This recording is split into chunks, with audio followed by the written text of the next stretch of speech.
भारत को world diabetic capital कहा जा रहा है क्योंकि डायबिटीज के जो पेशेंट हैं वो निरंतर बढ़ते चले जा रहे हैं। तो सवाल मेरा ये है कि चूंकि डायबिटीज़ के जैसे मैंने बताया कि सैकड़ों लोग हैं, अगर इसको नंबर में मैं क्लियर करूं सर तो 10 करोड़ या 13 करोड़ के आसपास लोग हैं भारत में जो डायबिटिक है।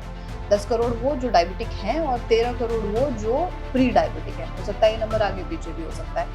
तो इतनी तेजी से जो ये संख्या फैली है, इसके पीछे का मैं कारण जानना चाहती हूँ। इसके पीछे का सबसे जो इम्पोर्टेंट कारण वो है हमारी जीवन शैली में जो बदलाव आया। डायबिटीज को आयुर्वेद में कफच प्रमेह कहा है, यानी कि आपका जो लाइफस्टाइल सीडेंटरी हो, एक्सरसाइज से आप जो दूर हो, ये कुछ महत्वपूर्ण कारण हैं जो डायबिटीज को ट्रिगर कर रहे हैं। तो अक्सर जब हम सर आयुर्वेदाचार्यों से बात करते हैं या आयुर्वेद की जब तक हम बात करते हैं तो वो अक्सर बात करते हैं सर्केडियन रिदम की। तो ये सर्केडियन रिदम क्या है, इसे मैं समझना चाहती हूँ, और डायबिटिक पेशेंट के लिए ये कैसे महत्वपूर्ण है? सर्केडियन रिदम का मतलब है कि आपके सोने और उठने का जो टाइमिंग है वो सही होना चाहिए। नमस्कार, आप सभी का स्वागत है नेशनल खबर में। और नेशनल खबर ने जिस तरीके से एक मुहिम छेड़ी है कि डायबिटीज मुक्त करना है भारत को। हम कोई डॉक्टर नहीं है, हम एक प्लेटफॉर्म है जो अलग अलग आयुर्वेदाचार्य, अलग अलग अल्टरनेटिव ट्रीटमेंट्स, अलग अलग एलोपैथ के डॉक्टर्स आपके सामने ला सकते हैं, ला रहे हैं कि आपको इन्फॉर्मेशन मिले कि आप मेडिसिन फ्री लाइफ कैसे जी सकते हैं, क्या आपको मेडिसिन लेनी जरूरी है। इस तरीके की कई बातें हैं और हमारा जो ये मुद्दा है डायबिटीज का, ये सालों से चला आ रहा है और इसी मुद्दे को हम आगे बढ़ाना चाहते हैं क्योंकि हमारे देश में आज सबसे ज्यादा अगर कोई बीमारी है या समस्या है वो डायबिटीज की है। सैकड़ों लोग हैं डायबिटीज से पीड़ित हैं, दवाइयां ले रहे हैं और वो चाहते हैं कि उनकी इंसुलिन छूट जाए, उनकी डायबिटीज की मेडिसिन जो है वो रुक जाए, रिवर्स हो जाए डायबिटीज। और इसी कड़ी में अभी हम मौजूद हैं कर्मा आयुर्वेदा में और मेरे साथ कर्मा आयुर्वेदा के चेयरमैन मौजूद हैं डॉक्टर पुनीत, जिन्हें आप यूं तो किडनी स्पेशलिस्ट के नाम से जानते हैं, लेकिन आज हम बात करने जा रहे हैं डायबिटीज पर। और इसकी जानकारी के लिए अभी हम मौजूद हैं कर्मा आयुर्वेदा में और मेरे साथ कर्मा आयुर्वेदा के चेयरमैन मौजूद हैं डॉक्टर पुनीत, जिनसे इस खास मुद्दे पर आज हम चर्चा करने वाले हैं। बहुत बहुत स्वागत है आपका सर। Thank you. और क्या आप जब सानिध्य में रहते हैं, आप जब पेशेंट देखते हैं तो क्या उस वक्त भी डायबिटीज के पेशेंट आप देखते हैं? भारत को वर्ल्ड डायबिटिक कैपिटल कहा जा रहा है क्योंकि डायबिटीज के जो पेशेंट हैं वो निरंतर बढ़ते चले जा रहे हैं। साथ साथ डायबिटिक जो है वो डायबिटिक नेफ्रोपैथी का एक बहुत इंपॉर्टेंट कारण बन रहा है। मतलब डायबिटीज जब बढ़ी हुई रहती है, अनकंट्रोल रहती है, तो वो किडनी को नुकसान दे रही होती है जी। उसके साथ साथ वो ब्रेन को, लीवर को, हार्ट को, सभी ऑर्गन्स को नुकसान दे रही है। तो डायबिटीज कंट्रोल करना बहुत ज्यादा जरूरी है कि अनकंट्रोल डायबिटीज एक नहीं सैकड़ों बीमारियों का कारण है शरीर के अंदर, फिर वो चाहे किडनी की हो, हार्ट की हो, लिवर की हो, ब्रेन की हो, पैरालिसिस हो या फिर अन्य कोई भी ऑर्गन। डायबिटीज से ज्यादा भयंकर है उसकी कॉम्प्लिकेशन, और वो कॉम्प्लिकेशन तब आ रही है जब आपकी डायबिटीज कंट्रोल में नहीं। तो सवाल मेरा ये है कि चूंकि डायबिटीज के जैसे मैंने बताया कि सैकड़ों लोग हैं, अगर इसको नंबर में मैं क्लियर करूं सर तो 10 करोड़ या 13 करोड़ के आसपास लोग हैं भारत में जो डायबिटिक है। 10 करोड़ वो जो डायबिटिक हैं और 13 करोड़ वो जो प्री डायबिटिक है। हो सकता है ये नंबर आगे पीछे भी हो सकता है। तो इतनी तेजी से जो ये संख्या फैली है, इसके पीछे का मैं कारण जानना चाहती हूँ। प्रज्ञा, इसके पीछे का सबसे जो इम्पोर्टेंट कारण वो है हमारी जीवन शैली में जो बदलाव आया। डायबिटीज को आयुर्वेद में कफच प्रमेह कहा गया है, यानी कि आपका जो लाइफस्टाइल सीडेंटरी हो गया, एक्सरसाइज से आप जो दूर हो गए, साथ साथ आप जो लेट सोने का और उठने का आपका टाइम, सर्केडियन रिदम जो खराब हो गया, दिनचर्या ऋतुचर्या की साइकिल जो आपकी खराब हो गई, फूड हैबिट जो हमारे बिगड़ती चली जा रही हैं, जिसके अंदर चीनी, चावल, नमक और मैदा ये बढ़ता चला जा रहा है और फाइबर रिच डाइट जो है वो कम होती चली जा रही है। ये कुछ महत्वपूर्ण कारण हैं जो डायबिटीज को ट्रिगर कर रहे हैं। लैक ऑफ एक्सरसाइज भी इसमें एक बहुत इंपॉर्टेंट कारण है। फिजिकली जो है, जो इनएक्टिव लोग हैं उनमें ये ज्यादा देखा जाता है। अच्छा, तो अक्सर जब हम सर आयुर्वेदाचार्यों से बात करते हैं या आयुर्वेद की जब तक हम बात करते हैं तो वो अक्सर बात करते हैं सर्केडियन रिदम की। तो ये सर्केडियन रिदम क्या है, इसे मैं समझना चाहती हूँ और डायबिटिक पेशेंट के लिए ये कैसे महत्वपूर्ण है? सर्केडियन रिदम का मतलब है कि आपके सोने और उठने का जो टाइमिंग है वो सही होना चाहिए।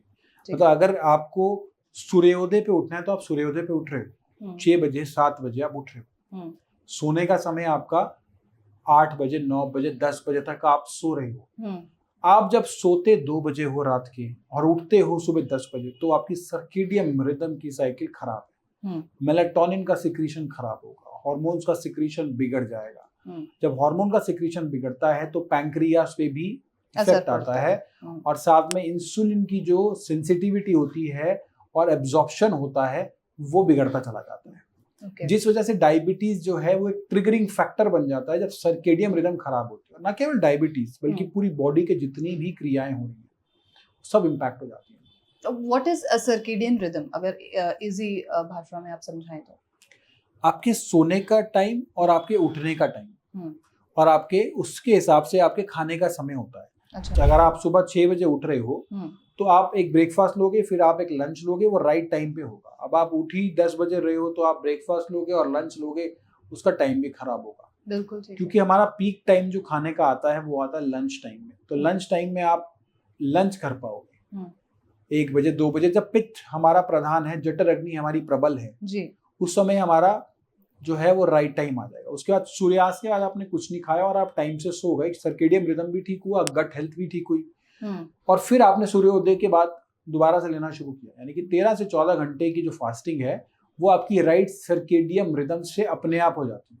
ठीक है, वो मैनेज हो जाती है, मेंटेन हो जाती है, कोई बॉडी पे दबाव नहीं आता। क्योंकि आप अगर देर से सोते हो तो आपको भूख भी लगती है उस समय, बिल्कुल, तो आप एक्स्ट्रा भी खाते हो रात को, जिस वजह से इंसुलिन सेंसिटिविटी भी खराब होती है और फिर डायबिटीज की तरफ हम आगे बढ़ते चले जाते हैं। ये जो आपने बताया कि खाने का जो समय है सर्केडियन रिदम के बाद, मतलब सूर्यास्त के बाद का जो खाना खाना है, ये बॉडी पर क्या इम्पैक्ट डालता है? खासतौर पे जो डायबिटिक पेशेंट है उनके लिए क्या इम्पैक्ट पड़ेगा उनकी बॉडी पे?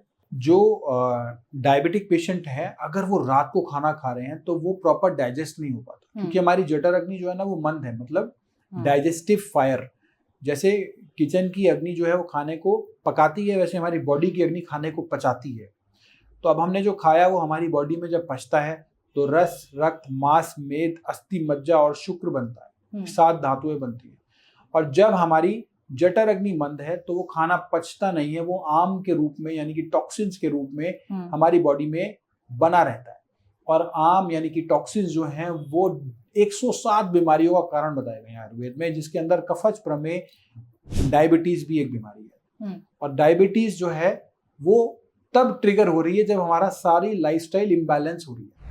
तो सबसे पहले तो सुबह 6 से 7 बजे उठते ही गुनगुना पानी पीना है। गुनगुना पानी जब आप पीते हैं तो हमारी बॉडी में डिटॉक्सिफिकेशन होता है। हाँ जी। तो डिटॉक्सिफिकेशन होगा, जो टॉक्सिन्स है वो यूरिन और किडनी के रास्ते निकलेंगे। और लगभग 5 से 6 बजे के आसपास आप सब्जी का सूप ले सकते हो, दलिया ले सकते हो और बड़ी लाइट एक मील ले सकते हो फाइन। 6 बजे के बाद आपने कुछ नहीं खाना। फिर दोबारा 9 बजे जो है आप उस समय सोने के लिए जाएंगे। तो ये एक आइडियल टाइम है खाने का और सोने का। ठीक है, तो मतलब ये है आप सुबह 6 बजे से उठिए और शाम के 6 बजे तक आपका पूरा दिनचर्या इस तरीके से होना चाहिए। क्या आपका लंच होना चाहिए, क्या आपका ब्रेकफास्ट होना चाहिए और क्या आपका डिनर होना चाहिए, बाकायदा इसे फॉलो करिए। बिल्कुल। तो इससे क्या ब्लड शुगर कम हो जाएगी, बीपी जो है वो कंट्रोल में आ जाएगी? ब्लड शुगर भी कंट्रोल होगी, बीपी भी कंट्रोल होगा, थायराइड भी कंट्रोल होगी और इन बीमारियों के कारण होने वाली अन्य बीमारियां भी कंट्रोल होंगी, क्योंकि ये सारी लाइफस्टाइल डिजीज है। हमारी लाइफस्टाइल खराब हो रही है ना, उस वजह से ये बीमारियां बढ़ती चली जा रही हैं। तो ये जब कंट्रोल होना शुरू हो जाएगा तो ऑटोमेटिकली पूरी की पूरी जो है आपकी हार्मोन साइकिल कंट्रोल होनी शुरू हो जाएगी। ठीक है, और बॉडी से हमारे जो है हमारी हार्मोन्स ही हमारी बॉडी को चला रहे होते हैं। बिल्कुल। तो आप बहुत अच्छा रिजल्ट देखेंगे। अच्छा, एक डायबिटिक पेशेंट को किस किस तरीके की जड़ी बूटियों का उपयोग करना चाहिए इस दौरान?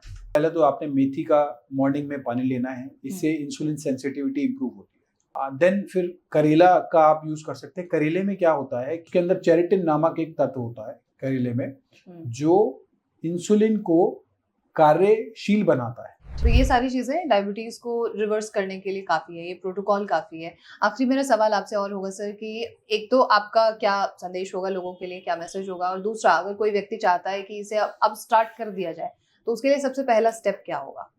बहुत सारे लोग ना सिर्फ सोचते रहते हैं और करते बाद में। तो सबसे इम्पोर्टेंट संदेश ये है कि इसे करना शुरू करना है आज रात से ही, आज 7 बजे से ही आज अपना नियम आप बनाएंगे और 10 बजे से पहले सो जाएंगे और उसके साथ साथ मॉर्निंग में सूर्योदय से पहले उठेंगे, अगर आपने अपनी सर्केडियन रिदम ठीक कर ली तो आपने 50% जो है बीमारी को जीत लिया। बिल्कुल, बहुत बेहतरीन। Thank you so much doctor Puneet sir इस जानकारी के लिए। तो ये थी पूरी जानकारी। और अगर आप एक डायबिटिक पेशेंट है या आप अगर एक पेशेंट नहीं भी है तो अपनी बॉडी के सर्केडियन रिदम को बहुत ज़रूरी है कि आप ठीक करें।